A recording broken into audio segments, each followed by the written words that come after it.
Ayo! Welcome everyone to episode 8 of Today in the Scene. I'm Joe with Indie Arcade Wave, and this is my co-host Dylan from Galactic Battleground. Hey, what's up? Shout out to our sponsors Can Arcade, everything arcade, music, and cannabis. This week we have the pleasure of speaking with Belia Portillo, and she has been involved with Killer Queen for quite some time, and she recently went through a career change, but I want to dive into where she started and everything. So welcome, Belia. Thank you so much for having me. Yeah, thanks totally. for coming on. So I want to jump right into this here. We've met a handful of times at different conventions all over the country, but I want to know kind of where you came from and where you started by means of video games. So tell me like some of the earliest video game memories you have, or some of the games that really influenced your love for video games as a child. Yeah, sure thing. So, a lot of people know I'm an only child. It's just pretty obvious if you get to know me a little bit.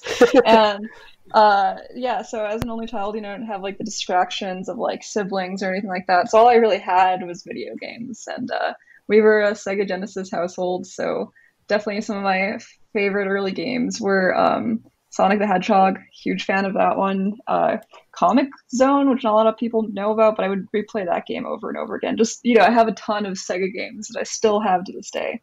And then, as I grew older, got more into like Nintendo games and PlayStation when that became a thing. So now I rarely play console games. I just got a Nintendo Switch just because it's a really awesome console, but mostly I'm a PC gamer. And then, of course, all of the arcade games, which, a lot of the games that were ported to the arcade, came from like the Sega or Nintendo generation of games. So it's just always something that's caught my fascination. And yeah, like, when I first started going to Logan Arcade, I was just awestruck with their collection. They've got a really beautiful collection of games, and they're all very well maintained. So that kind of kept me coming around. Yeah, I mean, speaking of Logan Arcade, you just told me a pretty cool story about how they came to be. So what is the story that you know of how Logan Arcade came to be? Yeah, I hope that I don't misspeak here because this is just my experience as a neighbor. Because I used to live across the street from them, and back then, this was like 2012. They were actually a record shop, and then prior to that, they were like a record label. I'm pretty sure. And then prior to that, they were a hardware store. So at the record shop, we would go there, and the deal was you would buy something, anything. It could be like a cassette tape for a quarter or whatever. And then that would get you access to their cool hidden back room. And back there, they had a couple of select arcade machines or pinball machines or whatever. And so that's what we would do. We were bored in summer or whatever, just go there, buy a record or something, and then hang out in the arcade for a little while. And so eventually that evolved to be a full-scale arcade rather than a record shop. The record shop moved down the streets a couple blocks down. But yeah, just some really fun memories there. And 2014, they ended up getting Killer Queen, the machine. So, when they posted about that on Facebook, I was just super excited because it was this big, ominous machine. I'd never seen anything like it before in my life. They boasted it was this 10-player experience, this like 10-player machine. And so I went to go check it out. And, little did I know the people that I encountered there would end up becoming, lifelong friends. But at the time, I was just kind of very intimidated by them. It's kind of intimidating your first time stepping up to Killer Queen. Yeah, So, seriously. yeah, it's a bunch of strangers just like screaming and high-fiving each other. So I would kind of like watch from a distance for my first couple of visits, and eventually, they kind of saw me awkwardly staring at them, and they pulled me to like come play. And I was like, no, I don't know how to play. I'm not doing that. And so they just kept like, no, come over here. We have an empty spot. And so I did. Yeah, the rest is kind of history, right? Yeah, that's awesome. So, talk about how you got involved with Killer Queen. Like, what was your first steps into that? You mean as a with Bumble Bear? Yeah, with Bumble Bear. Yeah. So this was actually, in Minneapolis, 2017. At this point, I'd been an avid Killer Queen player traveling to different tournaments, and this was actually Bumble Bash 2 in Minneapolis over at Up Down. Okay. And our team lost pretty early. We struck out and started getting some drinks in, and I cornered Josh and Nick, and I said, "You guys need help with your social media." At the time, I think I was working in IT, and I kind of cornered them, and I was like, your social media presence is atrocious. Let me do it for you. I can post. I'm in touch with all of the memes and like the local communities, and like, I was kind of becoming more of a community manager as well at that point. So I intimately knew the community quite well, and so they kind of thought about it, and I think that like by the time they had considered it, I'd forgotten that I asked, so they ended up reaching out to me, and yeah, so at first I had a full-time job at the time, so I was just kind of doing it on the side, but around the time that we started getting ready for Bumble Bash 3, I ended up getting a lot more involved, and I ended up, helping to host a little bit Bumble Bash 3, just like some little things. Mostly I was just kind of watching what Dylan Higgins and people like that were doing. But yeah, by Bumble Bash 4, I was, pretty much a full time at Bumble Bash. That was the only job I had, or at Bumble Bear, excuse me. That was the only job I had. It was, my role ended up becoming chief marketing officer. Instead of just doing social media, I was doing a lot of marketing outreach, kind of event planning, going to different conventions and things like that throughout the country, just, evangelizing the good word of Killer Queen. And I think it was 2019 when, 2018 when Black Emperor, we started promoting that game. So yeah, I got to know it. And you guys know this. It's a very interesting thing because there's no textbook on how to market the modern arcade. That's just not a thing. There's a bunch of textbooks on how to remarket older games that are being renovated, or pinball games that are still being made. But this is completely untouched territory. Like there's plenty of ways to market digital content, things that people just download. But how do you sell to someone? You have to go to a location, bring 9 of your friends, and then keep doing that for the rest of your life. So Yeah. It's not an easy sell, and No. it's a really interesting thing to think about, I suppose. And the ultimate goal of any good marketing is to drive sales. So convincing someone to spend $15,000 on a machine, I mean, a lot of people don't get it, but once you understand and once you see kind of the passion behind it, I mean, it's just amazing. There's nothing quite like it. Yeah, I agree with that. I mean, it's really cool that you were at Bumble Bash 2. I didn't even know that. Miles and I ended up going to Bumble Bash 2. I don't remember if you were there, Dylan, or not, but I wasn't old enough. That's right. You couldn't even get into the bar. That's right. Okay. We went just to scope it out because we didn't really know anything about Killer Queen when we first began developing Galactic Battleground and putting it into an arcade cabinet. So that was kind of like our crash course into like how crazy the scene could be and how big the community really is. That place was packed. Like you could not get to the bar. It was impossible. There were so many people in there. It was wild. The whole upper level there was just Killer Queen cabinets and nothing else. It's a massive bar. It is a big bar, yeah. Pretty big. It's like when I look at Killer Queen, when I go there, it's like a unicorn. It's so big. It has a monitor above it. It just screams that you want to play it. Mm-hmm. Yeah, but I mean, the big thing is, like you were saying, there's 10 people on the cabinet, and selling a $15,000 machine is difficult. I mean, even at $6,000, it's difficult. So, with your experience at Bumble Bash, starting in 2, doing a little bit with 3 and 4, how was 4 different from the past ones with the incorporation of all the new indie games that were brought in? And what was your role there at Bumble Bash 4? Yeah, so I was the event planner, I would say, for Bumble Bash 4. So I was in charge of figuring out the schedule, making sure that people had what they needed. What I came to find out is that this is actually multiple people's jobs at a typical convention or event like this, an event of this size. Typically you have sort of like an event planner. You have many of them, assistants to the event planner, and you have kind of like a ground floor manager, someone who walks around just making sure that people have water, or that there's no puke on the ground and things like that. And then you have someone you have multiple people who are organizing the tournament itself, or organizing side events, things like that. And we had essentially, there was me, Tiana, Aaron Goldberg, and then everyone, Chaco, Brian, like everyone else at Bumble Bear was obviously helping out as well. But I think that we kind of underestimated what a big responsibility this would be. So yeah, I ended up, covering a lot of territory there. And what made it pretty different was, first of all, we weren't in an arcade. So typically we would Bumble Bash 1 was not in an arcade, but it was in Austin, Texas. They had an arcade nearby that was in sort of a private event space. Actually, next door at Bumble Bash 1, there was a big buck hunter tournament happening, which I thought was pretty funny. Oh yeah, Jocko was mentioning that. Yeah, and Bumble Bash 2, obviously Minneapolis at Up Down. Bumble Bash 3 was kind of a split, so it was in Portland, Oregon, and part of the event was at the arcade there, Ground Control, and then the other part was across the street at the Siren Theater. So it was kind of split that way. So it was kind of another return to not doing it at an arcade. And this year for Bumble Bash 4, we really wanted it to just be in one event space. We wanted it to just be in one location that people wouldn't have to like cross any streets or take any risks to getting from one event to the next. And that didn't really work out in the end, unfortunately. So we got a lot of last minute changes that we had to address. And this is just typical of event planning, is and anything that can go wrong probably will. So that was pretty different. But the one thing that was a major success was we got all of these other indies in there, and they made it safe and sound.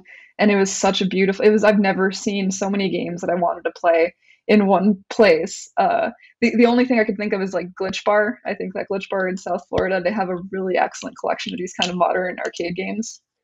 And but yeah, Bumble Bash for we just really nailed it on that one, on that front. The only thing is I wish it had been that the games had been indoors, because if it had rained or something, man, what a travesty. Yeah, seriously, that would have been horrible. Yeah, you guys had that super rare like white machine too. Yeah, still only have one of those. It's currently in my stepfather's garage. There you go. Yeah, I agree with you. Bumble Bash 4 was awesome. The venue was really cool. It was at the Choo Choo, right? Yeah. In Chattanooga. So it was like this small town vibe, but there were a lot of people there and a lot of things to do. Awesome food. That street market that was a couple blocks away had fantastic food there.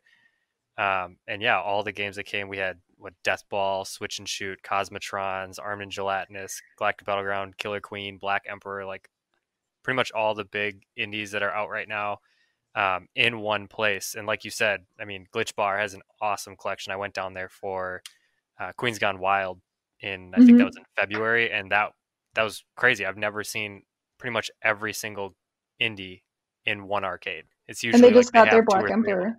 Yeah. Yeah, it's a great bar. If anyone ever gets the chance to go down there, it's a good time too. So yeah, We're I mean, playing crab volleyball there too, which was really fun. Have you played that yet? Yeah. I talk to Amar pretty regularly. He's a good guy. Yeah, he's definitely a good guy. Yeah, it almost felt like Chattanooga is a pretty small city. It almost felt like it was Killer Queen City for the weekend, because you would walk down the street and there's like 7 or 10 of like people that you kind of know from a different city. So I think a lot of people actually ended up saying that this was the best Bumble Bash they'd ever been to, and in my mind I was like, what are you talking about, so much went wrong? But they didn't see the things that went wrong. They were just having a really good time, and the weather was perfect. Thank God it didn't rain or anything. But yeah, you couldn't ask for more perfect weather, honestly. Let's talk about where you are now, because I know that you are still associated with Bumble Bear, not necessarily working for them, but you definitely still keep in touch with everybody. What are you doing nowadays? Yeah, so I'm still helping out if and when I can, generally just with like promotional things, but nothing too major. I got a new full-time job because the arcade industry, like no one's looking to buy cabinets right now, obviously, for an arcade that's going to be closed for the next who knows how long. So yeah, that's Bumble Bear's main source of revenue. So I helped with them launching the Kickstarter for Abs versus the Blood Queen, which is the new game, and that's a really good potential for revenue stream. But I had to take a step back and just find other opportunities out there. So I applied for a position over at Jackbox Games, and they focus on, it's kind of a similar vibe, honestly. They focus on party games. The difference is it's not an arcade company, but party games that you can play with like a bunch of people. And I'm doing a lot of really similar work, like community management, because they have an amazing community as well. I'm doing obviously like marketing, social media, things like that. And it's I still have the sense that I had with Bumble Bear, where they really value my input and kind of take what I say into account. So it's a good feeling. I'm really enjoying what I'm doing, and yeah, I'm always there for Bumble Bear if they ever need absolutely anything at all. I fucking love those guys. Yeah, they're awesome guys. It's really cool to have met Nick and Josh. I really got to know them at Bumble Bash, is when I spoke with them. But at what was it at Queens Gone Wild, I talked to Nikita quite a bit, and it was cool to chat with him more. Yeah. Yeah. So, what are your top 5 favorite games of all time? And Oh this my could be God. to nostalgia or from like gameplay mechanics. And if not, you could just do your top 3, and they don't have to be arcade based. So. Yeah, Killer Queen. No, um, I really, I think that. So I don't know if you guys know this, but I dabble in gameplay development as well. There's like a project that I've been working on for like it feels like 3 years now. That's never going to be finished, but a big inspiration for that was definitely Earthbound, Undertale, which is also kind of inspired by Earthbound. So I really like those types of games a lot. I've been playing a lot of Animal Crossing, but it's not my favorite game at all. It's just like one that I've been playing a lot in quarantine recently. um, I don't know. I'm trying to think arcade wise. I really like those games that are just quarter eaters, like Golden Axe. Like it's kind of unfair. You'll never get very far unless you just keep dumping quarters into it. I really enjoy that mechanic for some reason. Um, geez, I'm trying to think. What else have I played? I really love the Fallout series. Every time they come out with a new game, I play it and I'm disappointed. Similar to like BioShock, these kind of like Oh, story-driven yeah. shooters. Like I really love those types of games a lot. Definitely two of my favorite games like ever BioShock made. is like top tier. Yeah, Mhm. BioShock and Fallout are both amazing franchises. Yeah, yeah. I recently finished The Witcher, also Witcher 3 actually, which I thought was a fun, cool game. So yeah, that's kind of the one type of game I don't like, or like, which would surprise a lot of people, I think. I don't like JRPGs. I just can't stand them. So I've never played like any Fire Emblems. I've never played Final Fantasy. Like Kingdom Hearts, I've played, but I didn't like it. So I can tell you what I don't like more than I can tell you what I actually enjoy, I suppose. Yeah. But yeah, just all around like I don't know. Yeah, I like a good mix of like indies and some like well thought out triple A's. But more than anything, anything that fosters a sense of community. Like Killer Queen does this really well, where it's just like you just make lifelong friends. And I think with the advent of Discord, you have so many more opportunities. Even if you're playing just like a solo game like The Witcher, you can hop on like a Witcher fan Discord and make a ton of friends that way. There's That's just like awesome. endless opportunity. I mean, you could. I don't do that because I'm not. I have enough friends. I'm good. but you could. It's just such an awesome time to be a gamer. When I was growing up, you're a friggin' nerd if you like if Yeah. you were interested in this kind of stuff. But now it's just like I don't know. It's really revolutionized. Being into video games, which is great. It's awesome. If Right. you're I a mean, the gamer, only you're the only cool. place you were really talking to anybody was like in the Xbox lobby place. Oh, Oh and they're just God. toxic. Oh Yeah, God. just super super toxic before game. Yep. Best times of my life. Would do it Everybody has again. good memories. So what do you think makes a game great? Like, I'd Yeah, yeah, I think something I've said before is like, because I've answered this question pretty recently, I think, and I think my answer was, fostering a sense of community, like a game that can kind of like do that, whether it compels artists to create fan art, or if it's something that compels people to, like I said, hop on like Discord and like start a whole conversation about it, or like something that, they're just like on the forums day and night just talking about like story intricacies or anything like that. Like any game that fosters that sense of like belonging in people, I think it just makes for a really great game. It can be like even like quote unquote bad games can do this. yeah. Yeah, So like it's just bad games are the worst games, and like think about it, like ET, you know? Yeah, or like it's a joke. Like people call Killer Queen a dumb B game, or like they'll say like the game's broken or whatever. Like they're Yeah, joking. They love it, but it's like that's the joke. Is like it at the end of the day, it's just like a simple platformer that we're fucking obsessed with. yeah, So exactly. so just by itself, it's an interesting concept. You get three ways to win. That's pretty clever, whatever. But what really makes it shine is just that sense of community that you get from it. Yeah, exactly. Like the community aspect is like the best thing you could ever ask for. Like I love playing World of Warcraft because of the community. Like Hmm. I have some long-term friends from 10 years ago. I like don't talk to them that often, but whenever I hop on, it's we still talk. Yeah. So I have another question. Where do you see the indie arcade scene going within the next few years? I know COVID is making a big damper on it, but I just want to get your insight on it.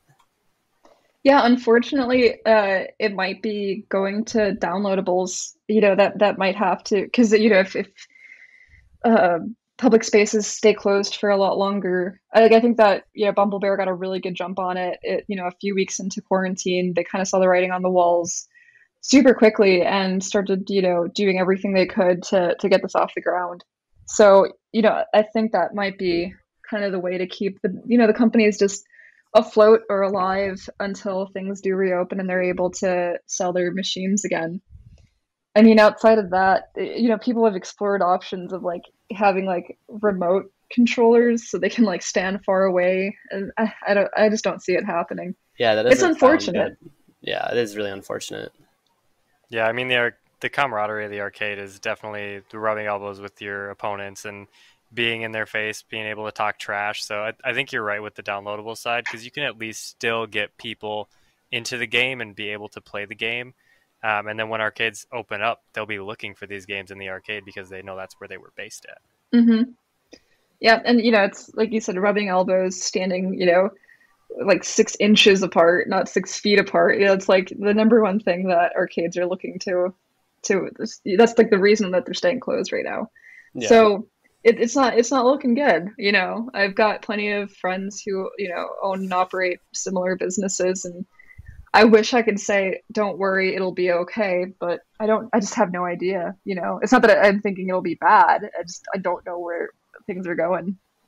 There's Yeah. there's definitely potential for it to come back, but it's when. No one knows Yeah, when. So that's just the big lingering question right now. Yeah, we can and just keep can they guessing. survive? Like, can they Uh, survive the next 6 months? It's I don't know. It sucks, man. It's really awful. Right. yeah. I Well, mean, like all the Kickstarters and stuff, and only yeah, time will tell. We'll know later on. So Well, before we wrap all this up, Belia, did you have one more thing you wanted to say?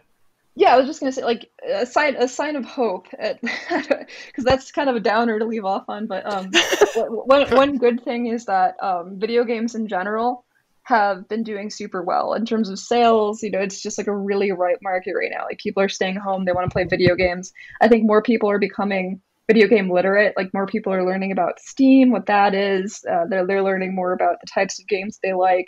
They're just gaining more gaming literacy overall. So there's a burgeoning market that was previously untapped that's currently being tapped into, and there's a lot of hope for the future. Is all I'm saying. So don't get too down. Once all of this is kind of cleared out, I think that we're going to be in good shape. yeah. I agree. I definitely agree. Well, thanks for coming on today, Belia. It was awesome talking to you, and we'll definitely have to stay in touch. Yeah, Um, thank you so much for having me. Belia, do you want to shout out any social medias before we end this?